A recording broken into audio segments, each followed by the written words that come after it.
Hello, how are you? Do you see me? What do you think? Am I fatter? I think so. I can't do any sports. I only eat, and that's not good. And you? How are you? Are you okay? I hope so. Today we do another easy lesson, very easy. So don't worry. Now open your book at page 105.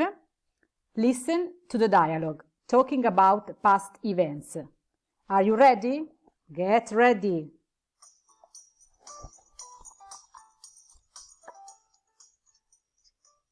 Someone stole my sports bag yesterday while I was having lunch in a cafe. Oh no, how did it happen? I left my bag under a table and went to the cash desk. When I came back, it wasn't there. Who took it? Probably the boy at the next table. While I was paying for my lunch, he got up and left. Gosh, what did you do?